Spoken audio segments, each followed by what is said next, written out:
Hey, what's up, everyone? Welcome to Check Me. Let's talk about this Philadelphia Eagles game, dive right into it.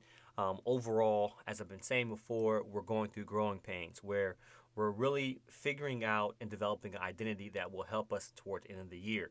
The deposits that we put in right now are going to help us in the midseason, towards the end of the season. It's really good that we're seeing some good signs right now. But as the offense continues to develop, we're going to progress. Once again, we're shorthanded with no A.J. Brown. I think Devontae Smith is a viable one. Hope he's ready for next week after that gruesome hit. But a win is a win, and we'll take it. As a Philadelphia Eagles fan, we'll definitely take it. But let's break down a little bit more of the football sense of what went on. Overall, I thought Jalen Hurts played an efficient game. I thought he played very well. He showed maturity throughout the game. If you look at his numbers, 29 to 38. 311 yards. He was sacked 4 times, but I like it when Jalen Hurts is sacked inside the pocket as opposed to outside the pocket. Really means he's starting to think. Once again, I mentioned he's calling his protections now. This is something he's doing in tandem with Caleb Sturgeons. So it's important that we understand this is a development skill that will help him towards the end of the year. So I love what I'm seeing with that. Barkley, once again, on the ground was nice and tight. We fed him quite a bit, and I thought that we needed to feed him at the time when we did. And then I like some of the guys stepping up. Goddard, I mean, my boy Gott, man, I'm happy for him because sometimes he gets lost in the offense. And getting lost in the offense doesn't necessarily mean a bad thing sometimes when you have so many great weapons. But as the Eagles talked about the Super Bowl year, and I don't want to compare it too much to Super Bowl year because we're a different team, but what they used was it was next. Hey, whoever needs to step up during that time period, we went to that person. They shut down one thing, went to the next guy. So to the point where you couldn't shut down everything. But the main thing is Jalen Hurts is making better decisions and getting the ball to his right guys. I mean, he hit. I'm seeing right now 9 different receivers. Hold on real quick. 9 different receivers. That one fumble, I get that. That one throw in the end zone, red zone, he'll fix that. I think he was forcing on that third down to Smitty. Sometimes if it's not there, don't make that throw, and that's something he'll learn. Thought he did well on the ground. He ran when he needed to run. I would like to see Gainwell get a little bit more carries, not just him using it in the passing game where it's on third down. Sometimes teams can key off on that. If you bring Gainwell in on a third down or a second down, they think it's a passing down. Got to feed him the ball a little bit more to keep the defense all honest. So the idea behind that is if a team sees Gainwell in the game, the defense may check to a pass or just watch him doing like an arrow route, a hook route, something out of the backfield where a flat route, something in the backfield where he's an option or outlet for Hurts. So not giving him the ball at all. This game, they knew what he was in for, right? That either pass protection, or he's in for a short yard. He's in for an outlet for Jalen Hurts for a pass route. So we have to disguise it a little bit more. I know Saquon is an every down back, but splitting his carries will also reduce his workload and help him be more durable throughout the season. So I would like to see Gainwell get a little bit more carries, maybe 3 or 4 carries in the backfield. Liked how Paris Campbell stepped up. Of course, Devontae Smith carried the heavy load in the beginning of the game, and then Goddard stepped up and had a career game, I believe. With those 2 big catches, we love to see it. We love Gott. Loves what he does with his team. But man, the defense. Hats off to the defense. I've been saying this for the past 3 years. Our defense is not bad. Our offense just has to score the ball. And for the past 2 years, our defense has been on the field a lot. The past 3 games that we played this year, we didn't score to the fourth quarter. The defense held their own, right? Let's look at the Falcons game and see where we're at with the Falcons game. Actually, I'll go back to the Packers game. The Packers game, we started that game off and didn't score in the first quarter. Of course, we scored 17 in the second quarter, but we didn't score in the first quarter. I believe the Falcons game, we didn't score in the first quarter either. We like playing from ahead, but if the offense is not putting points on the board, the defense has to be honest for throughout the game. And last year, the offense was abysmal. We didn't have identity. We didn't know what we were doing, so we got beat up. But the defense is flying around. You hate to see Slay go down. I liked how Keeley stepped up, and I think, to be honest with you, I think Keeley should be our two. Quinyon Mitchell should be rotating if needed. I don't think he's better than Keeley. I would like to see less of Avonte Maddox and more Eli Hicks in passing downs, just because I think they're better cover guys. As opposed to Avonte Maddox, he gets beat a lot. Of course, I like him for the run support, but I want to see those guys on the field, especially Keeley on the field, who can do both. But overall, good game. Once again, developing things in the beginning of the season now that will help us in the latter part of the season. I think that A.J. Brown should rest his hamstring as long as he needs to, because a hamstring injury is something that lingers. So rest it. We'll check on Smitty. But once again, it's next man up. And, not saying that Jalen Hurts is incapable. He's learning how to be a quarterback. He's developing as a quarterback. This is something that we haven't seen from Jalen Hurts since he's been in the national spotlight, since he's been at Alabama. Jalen Hurts has not had a opportunity where he can be developed as a quarterback as opposed to fit a system. So this is why I'm excited for the Philadelphia Eagles season, and I'm happy that we beat a Saints team, which I knew we were going to come in. We're fully capable. I thought we were going to win this game. A lot of people wrote us off because of how well the Saints were doing. But Jalen Hurts is going to be the pioneer behind this offense. It's going to take some time and some growing pains. We're going to see his development potential throughout the season by his decisions, what he sees at the line, him being able to stay in the pocket and being that passer as opposed to flushing out to the sidelines and then messing up the passing scheme, the passing lanes, and the routes. So good work for Saquon. Once again, we fed him. He was highly efficient. I love that a long run.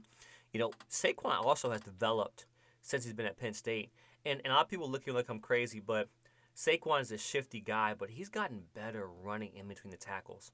Year over year since he's been in the league, he's gotten so much better in between tackles, where he's a downhill runner, and we want to see Saquon just, hey, look, we need 3 or 4. Everything doesn't have to be a big explosive play.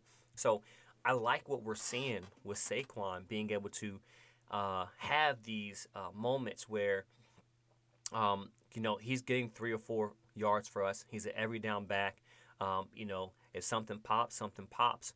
I think that's better for him rather than trying to make everything a home run or us needing it to be a home run.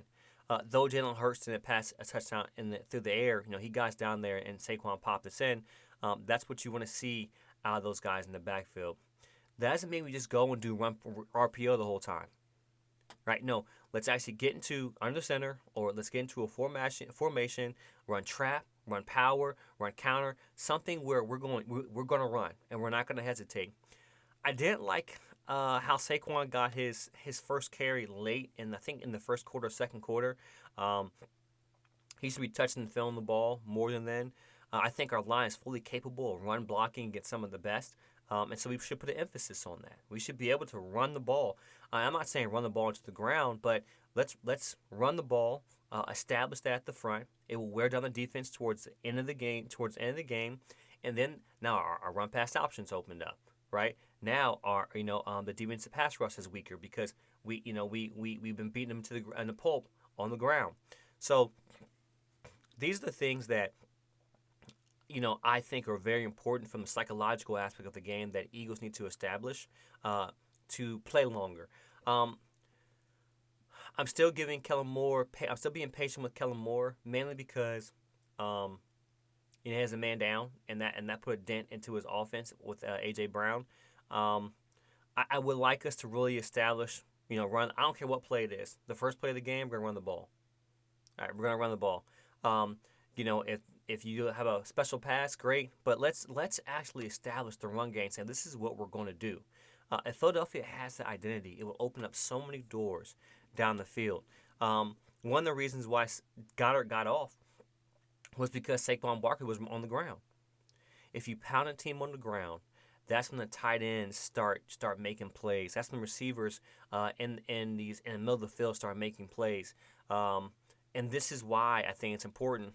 Johnny Wilson, I think he has the potential to be a good receiver. He's just very handsy, very handsy. I don't like that. I don't like how handsy he is. Jahan Dotson he's okay. We were trying to figure out a way to use him as well with all the motion. Do I feel comfortable going into the next game with no number one? I don't. Do I think we're capable of winning? I do. It's going to take some real tact on Kellen Moore's part to be more creative with the offense instead of just having Jalen Hurts run the ball. I still think that 8 carries, whether it's him running the ball with a scrambling or design runs, is too much. I would like to see Jalen Hurts run no more than 5 carries in the game, unless he needs to and he's killing people through the pass, or they're doing some type of umbrella or cloud coverage where they're trying to make Jalen Hurts run the ball. I think that the most important thing is we limit how many times he's taking hits, because you never know, one hit can make it pop, and that can be it. But overall, I thought that it was good. It was a good game. I listened to Nick Sirianni. He said that he called that second half call on fourth down. That was not Kellen Moore. I'm not sure how that went down. I'm fine with it though, because I like the grit and the gut that we show. Of course we came back and we won it. We're not winning the turnover margin. That's fine. We have turnovers when we need it. Once again, CJ was fired up. We're not strong on the back end. And to be honest with you, we're not strong as we would like to be on the back end. Quinyon Mitchell, I think, is a good talent, but he's not a starter in this league. I think that I'm not going to say that. I think we're doing a good job of putting Quinyon Mitchell in positions where he won't fail. I also think that at the mid-season we should reevaluate how he's doing. I think Keely Ringo is a talented cornerback that I think he gets playing time, the better and better he will be. I like Keely Ringo in man coverage. I'm seeing Quinyon Mitchell get beat a lot in his. This is, and it's not from just like guys come off the line running man coverage and beating him, but it's really his spacing with receivers when he's in quarters, when he's he's in a trap two, or when he's in some type of soft coverage. He has to trust his technique, and he's not being patient. He's not being patient enough. He's fleeing real quick and not kind of being close to the receiver. Being, Tom Brady says, sticky, but being sticky to the receiver and trusting his capabilities and his technique. This comes from being in the film room. The more you're in the film room, the more you're gonna know. Okay, what are they doing? Are they doing sticks? Okay, what are they trying to get out of bounds? Are they gonna go? They're gonna do a deep threat here. Also understanding, your path, your front, what they're doing up front.